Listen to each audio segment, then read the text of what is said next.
ብሩክን በአደባባይ የዝና ሰዎች አሰቃይተውና ቀጥቅጠው ገደሉት። ያሳዝናል።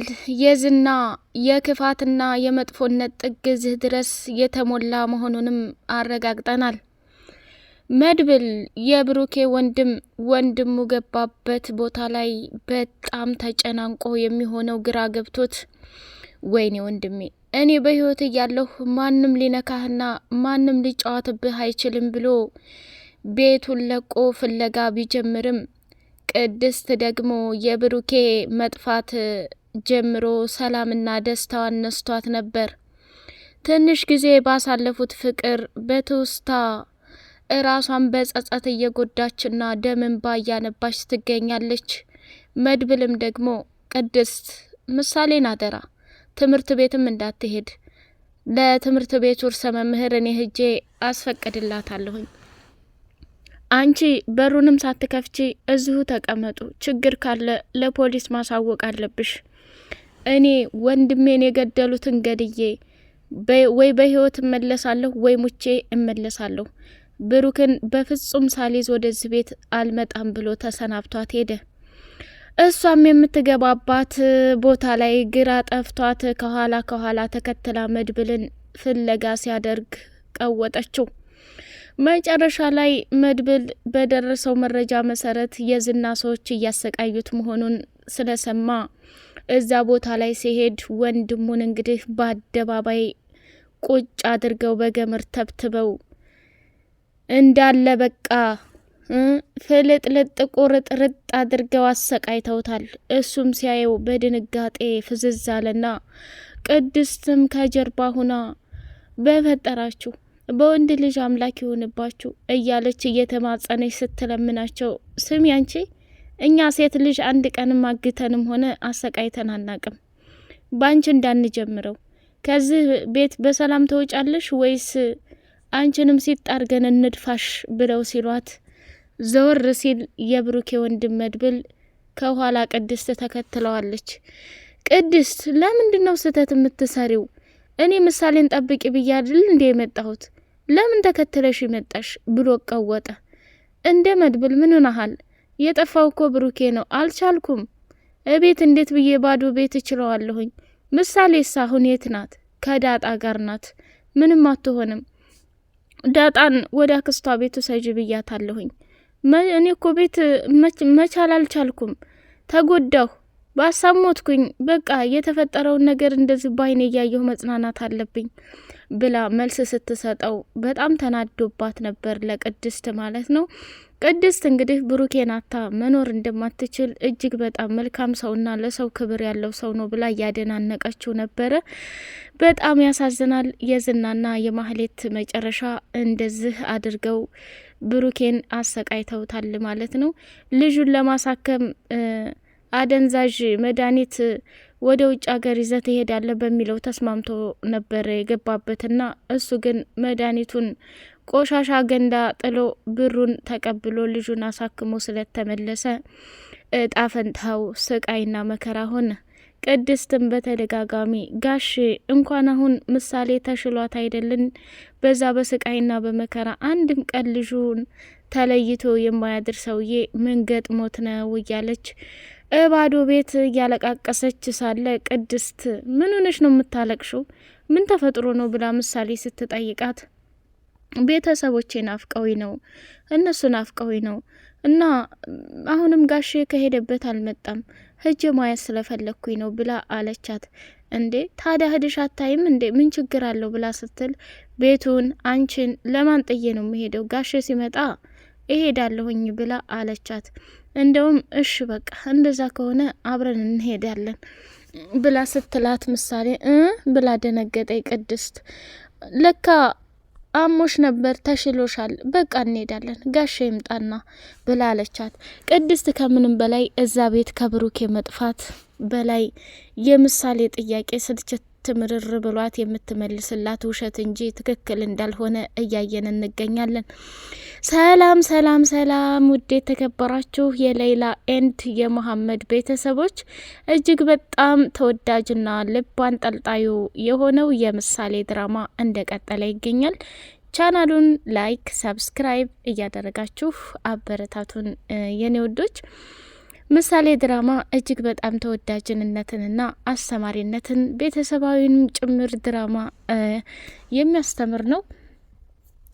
አባት ለልጁ ምን ያህል መስዋዕትነት ከፍሎ ከማንም ጋር ተጣልቶ ወዳጅ የተባሉት ጠላቱ ነውበት ልጁን መስዋዕትነት ከፍሎ ልጁን ያተረፈ ጀግና አባት፣ እንዲሁም ደግሞ ዳጣም ከብዙ ስቃይና መከራ በኋላ ቤተሰቦቿን አግኝታ የተደሰተችበት፣ ሞገስና ሉላ ደግሞ የፍቅርን ጥግ የሚያስተምሩ ጀግኖች፣ ሰው ባለው በመተሳሰብና በመከባበር በመዋደድና በመፈቃቀር ጭምር ደስ የሚሉ ጥንዶች፣ ዝናና ማህሌት ስንመጣ ደግሞ የክፋትና የተንኮልን ጥግ የተሞሉ የሰው ልጅ ለማሳደድ የሰው የሆነን ነገር ለማምጣት የሚያደርጉት የመከራ ስቃይ፣ እንደ ኤፍራታ ያለ ገንዘብ ወዳጅ የወንድሙ መከታ ደግሞ እንደ መድብል ያለ ጀግና፣ እንዲሁም ደግሞ እንደ አንድ የቤት ሰራተኛ ቅድስት እዛ ቤት ብዙ ጊዜ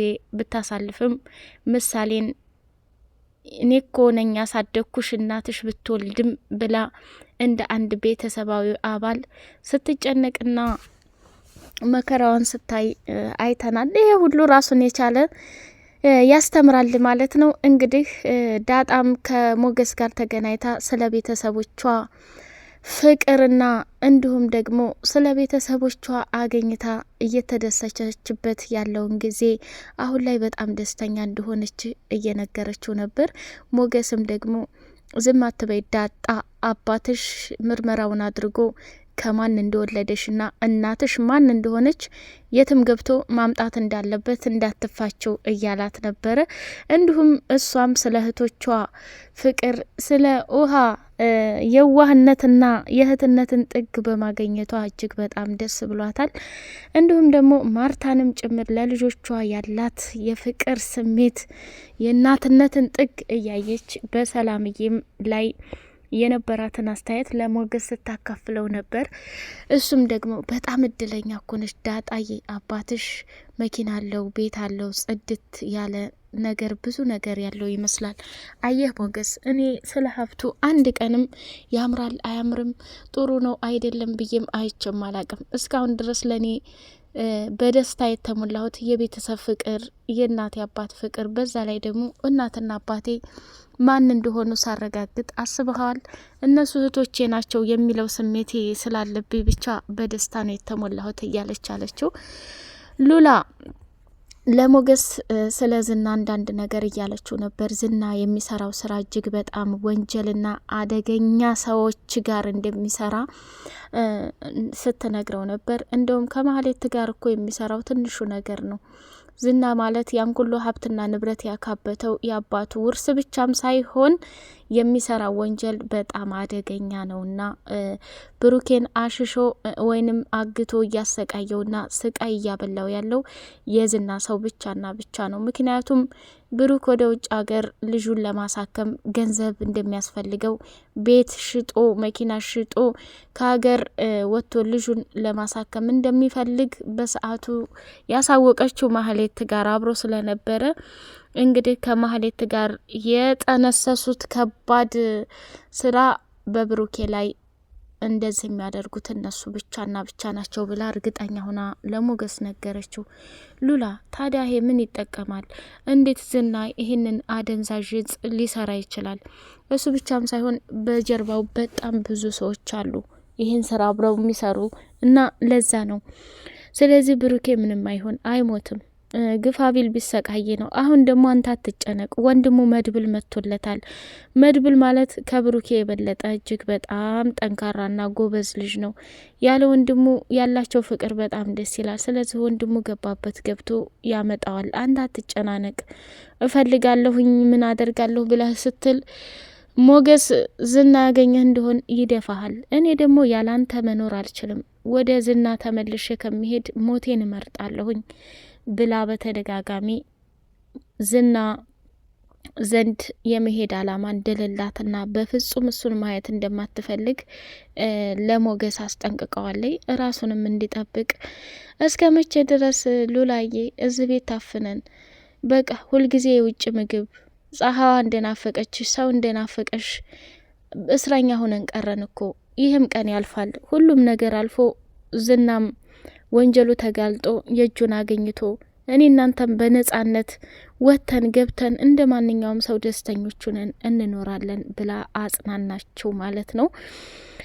ዳጣ እና እንዲሁም ደግሞ መድብልና ሞገስ ካፌ ላይ ቁጭ ብለው አስቀድሞ መድብል ከኤፍራታ ጋር ተገናኝቶ ነበርና ኤፍራታ ዝናና ማህሌት የሚያወሩትን ወሬ ልቅም አድርጋ ለመድብል አቀበለችው። እሱ ምንድነው መድብል ዝናና ማህሌት የሚሰሩት ስራ በጣም ከባድ ነው።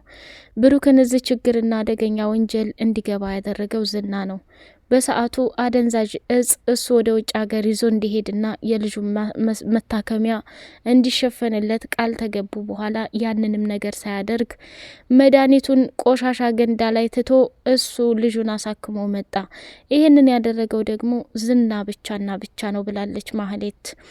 እና ያለኝ መረጃ ከጠቀመህ ይሄ ነው ብላለች። ወይኔ ወንድሜ እንኳንም ጭምጭምታውን የነገርሽኝ ኤፍራታ፣ በጣም ነው ማመሰግነው። ስራሽን በጥንቃቄ እየሰራሽ ነው። አሁንም ሌሎቹን መረጃዎች እንደዚህ ሰብስቢ፣ ክፍያሽም ይቀጥላል ብሎ እሷን እዛ ቁጭ አድርጎ ዳጣና ሞገስ ወዳሉበት ቦታ ላይ ሲሄድ ኤፍራታ የነገረችውን በሙሉ ለነሱ ሲነግሯቸው ደነገጡ። ወይኔ ቡራ አለች ዳጣም። ወንድሜ ምንም እንዳይሆን፣ ቡራ እኮ መልካም ሰውና ጀግና ነው። እንደው ምንም ይሁን ምንም እሱ ማንም እንዳይነካው በቃ ፈጣሪ ይጠብቀው። ሞገስ አትንበቅበቅ፣ ወንድ አይደለህ እንዴ? ነቃበል። አንተም ወንድ ዝናም ወንድ፣ ሴት አይደለህ፣ አንድ ነፍስ ነው ያለህ። ስለዚህ ሉላን ጀግና ሆነህ ማትረፍ አለብህ አለች ዳጣ። መድብልም ተነሳና ስማ ሞገስ፣ የሰው ልጅ ታከብረዋለህ፣ ትወደዋለህ። ከዛ ውጭ ግን ራስህን መጠበቅ ባለብህ መልኩ ትጠብቃለህ። በፈራህና በተንቦቀቦክ ቁጥር አንተ ላይ የምትፈልገውን ነገር እየወሰደብህና እየተጫወተብህ ይገኛል። ስለዚህ ቆፍጠን በል። ምንድን ነው? ምን ሆነሃል? እንዳንተ አይነት ፈሪና ቦቅቧቃ ሰው መቼም አይቼም አላቅም ብሎ ተናገረው። አይደል መድብል፣ የምፈራውና የምንቦቀቦቀው ለመወዳትና ለመሳሳላት ሉላ ስል ነው። ታዲያ በእንደዚህ አይነት ነው እንዴ እሷን የምታተርፋት? መጀመሪያ ራስህን መከላከል ቻል። ከዛ በኋላ ነው ለሰው መሆን ያለብህ። ዝናም ባየህ ቁጥር እየወረጥክ ህይወትህን ልትኖር ነው እንዴ? ፊት ለፊት ተጋፈጠው። ማድረግ ያለብህን ነገር አድርግ። በቀጥታ መንገድ ማውራት ካልፈለገ ከሱ ያነሰ ጉልበትና ሰውነት አልያዝክም። ነቃበል። በዛ ላይ ደግሞ እኔ ወንድምህ አለሁልህ፣ ማንም ሊነካህ አይችልም ብሎ አለው። ዳጣም ደግሞ ለኔም አለህልኝ አይደለ? ቡራ እንደዚህ ጀግና ነው።